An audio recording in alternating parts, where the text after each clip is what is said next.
in my car again. Hi guys, welcome to my channel. I'm Hannah. I'm an incoming dental student, and today I'm going to be reading my personal statement that did not get me into dental school. I know the personal statement is only one part of the application, so I wouldn't say this is solely the reason why I didn't get in. This is the personal statement I submitted in the application cycle where I was rejected from 13 schools, so I thought I'd share it to give you guys kind of like a bad example, kind of give you a perspective of what not to do, or look at it and see like what's a good thing about it, what's a bad thing about it, picking it apart. A lot of people on YouTube like to read the personal statement that helped them get into dental school, and I found those really helpful. I was just thinking I would read both of mine because I applied twice, so reading the personal statement that I submitted when I didn't get in and reading the personal statement that I got in with. Before I start reading the personal statement, I wanted to give you some tips. First tip is to be authentic and be yourself. This is actually very hard to do. I've written 2 personal statements, and through both writing processes I couldn't entirely be myself because I was thinking the whole time, like, what do the admissions officers want to hear from me? What should I say to highlight myself? Because most of the application is your stats, what you do for extracurriculars, but it really doesn't highlight you as a person. So your personal statement is where you can do that, and being yourself in your personal statement can really help your chances of getting an interview, because this helps the admissions committee connect with you better as a person. Then they see that they can get your whole vibe and they can see if you fit into their school.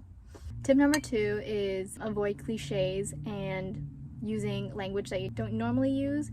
Bouncing off that idea of being yourself, if you use cliches or you're using language that you don't normally use, it makes it sound fake. Like, it makes it sound like it's a whole different person in your personal statement, and that's not what you want. And especially when you're using cliches and big words in your personal statement, it makes it way harder to write a personal statement. It creates another obstacle when it's already really hard to write a personal statement. You have to talk about your whole dental journey and all your experiences in 4,500 characters, and now you're adding another obstacle by using language you don't normally use. So you're thinking of a sentence and you're forming it around this one word. So just try to be yourself with your language. Like, of course, don't use swear words, but it doesn't have to be very formal. It can be very casual. I find it best when I use very simple words to get the message across, because everyone understands these simple words. So like, there's no need to use big words or like big vocabulary to get your message across. And number 3 is to just start your personal statement. I know it's really scary to start your personal statement because you're like, what if I need a scratch and whatever, like I want to think through all my thoughts before I write it down. But really, writing helps you get through those thoughts.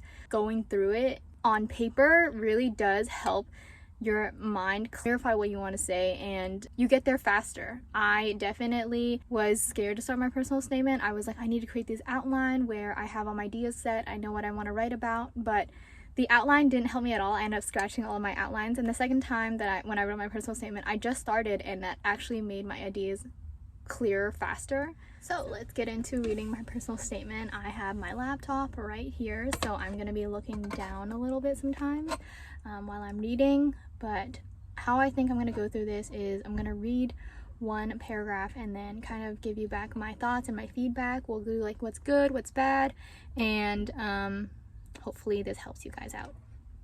So for the intro, every day after school, my grandfather picked me up with a huge ear-to-ear smile. We would walk home bonding over stories of his early life in China, which instilled in me the teachings of Chinese culture and values of relationship, compassion, and philanthropy. It's not a big word, but it's just language I don't normally use. I would have said like service. The warm smile that greeted me with childhood stories faded once my grandfather received ill-fitting dentures. His upbringing without oral health education hindered his understanding of getting help in a timely manner.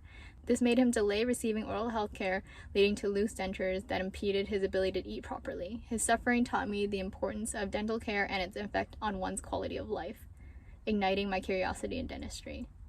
So I guess the good things is I kind of like mention my background, like I mention my values and everything, but I do feel like this paragraph itself talks too much about my grandpa. I should have talked more about how it affects me from my perspective, like how watching my grandpa affects me versus like how it affects him.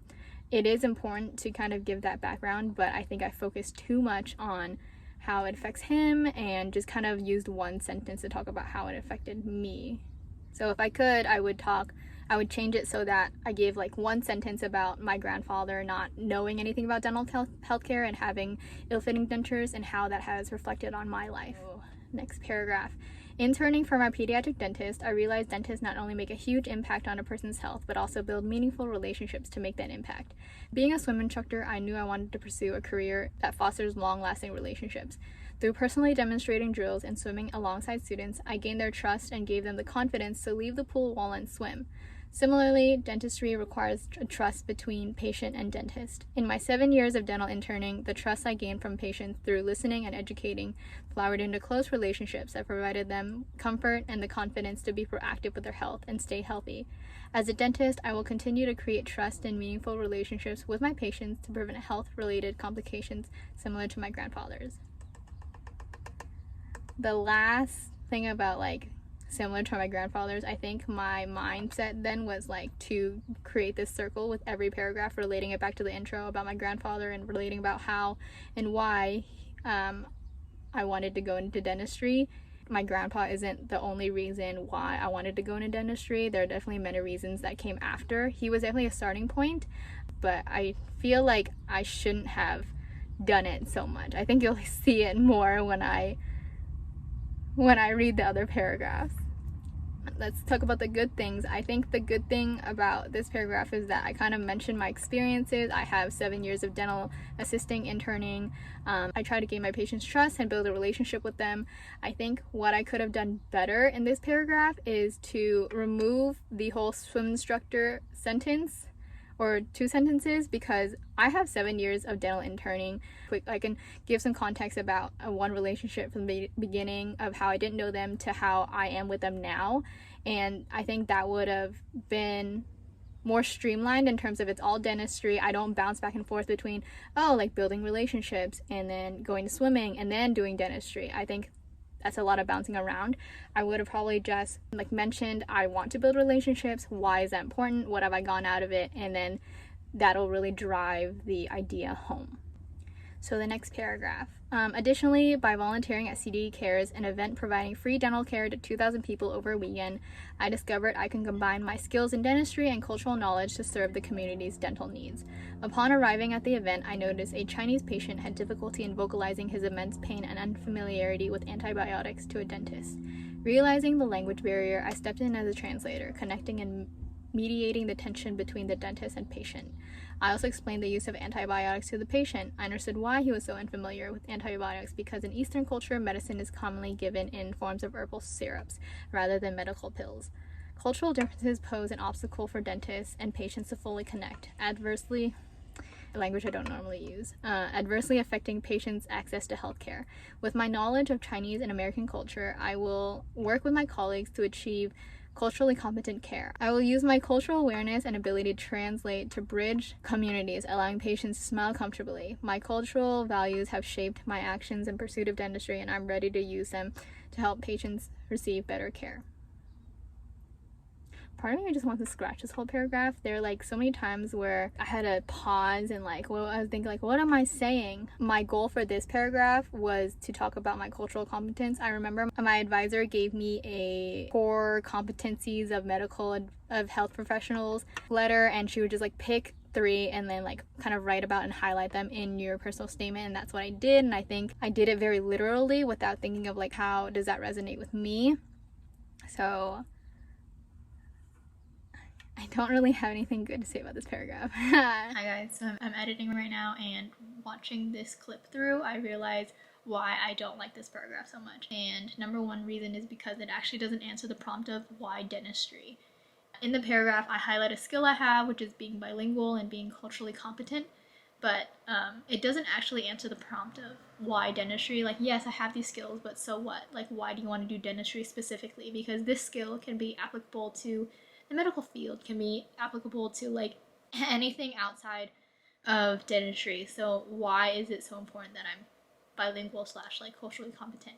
I didn't answer that at all in the prompt. So my suggestion to you guys when writing the personal statement is really do some introspection and ask yourself what about dentistry do you love so much? Do you like working with your hands? Do you like that you can work with patients? Some people talk about that. So once you've done some introspection of what about dentistry do you like. Now ask yourself, why is that so important to you? And when you answer these questions of what about dentistry do you love so much and why is that so important to you, and write it into your personal statement, the admissions committee will understand why do you want to do dentistry so much and why you're a good fit for dentistry. Okay, next paragraph. Hopefully it gets better. Working in these public and private practices, I witnessed disparities in dental care. I noticed families who could not afford healthcare services receive less oral healthcare and preventative education. Having seen my grandfather's struggle, I wanted to make a change, especially in underserved communities. Although I had no control over a patient's financial ability, I knew I could empower them to take control of their health through education and conversation. From personal experiences, I learned that discussing treatment with my doctor gave me control over my health. Therefore, as a dental volunteer at a community clinic, I tried to empower patients by explaining complicated dental terms in layman terms and avidly asking questions about any concerns to promote conversation. Taking small steps towards empowering patient health is my biggest goal. As a dentist, I will continue to start a conversation to educate and normalize patient anxieties to promote a comfortable, respectful environment to receive quality care. I remember this was like my favorite paragraph throughout the whole personal statement, and I still do think it's my favorite because it talks a lot about like what I do really value in terms of helping people who like are less fortunate. And you know, my reason behind it is my grandfather, and because I have also not had the greatest experience in healthcare in terms of like when I was younger, I didn't meet a lot of doctors who would discuss my treatment with me. They would just prescribe and that's it.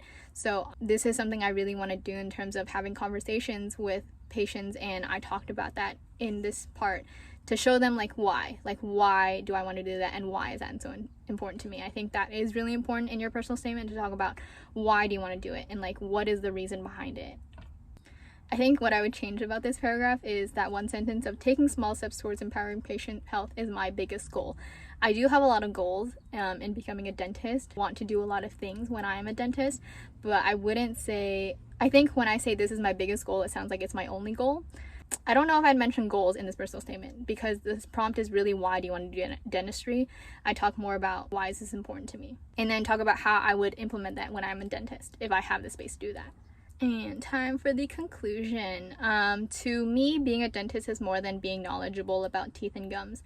It is about fostering trust with patients, providing holistic care, and being committed to educating the community, especially those in need. Dentistry allows me to combine my strengths and values into making a contribution. My grandfather's inaccessibility to care is my motivation for dentistry. With my empathetic and compassionate nature, I will create a community clinic that provides accessible dental care to people in need, especially the underprivileged. I want them to feel and see the same warm smile I did from my grandfather. Again, with the whole full circle thing. Now I'm reading it again, like I shouldn't have done that. I guess what I'm glad I wrapped it up in my first sentence in terms of like what I like about dentistry and what I want to do with dentistry. I wish I put that in my introduction because that would have helped the structure of my whole personal statement in terms of they know what I'm going to talk about. Kind of, they have an idea and they know I'm going to go more in depth about it, but I didn't talk about that at all in my intro. I talked about my grandfather in my intro. So if I could do it again, I would kind of move that it is about fostering trust with patients, providing holistic care, and being committed sentence to the intro, and then that would help the structure of the body paragraphs. And then I'd probably remove the sentence of I want to create a community clinic that provides accessible dental care. I do want to do that, but I'm not a dentist yet. Admissions committee is probably reading it like this girl has no idea how hard it is to start a community clinic, start a private practice. Like it's not, she's dreaming. It sounds like she's dreaming. And yeah, like I do want to do that still, but in my position it might not sound that great because I don't even know anything about the whole dental field yet except for that I shadow. So they might have been like, she's like not really realistic about, or she doesn't really understand the dental field as well. But yeah, that's all the changes I would make to my personal statement. I hope this was helpful to you guys. I'm gonna end this video now because someone just pulled up next to me and it's getting awkward, but I'll see you guys in the next one.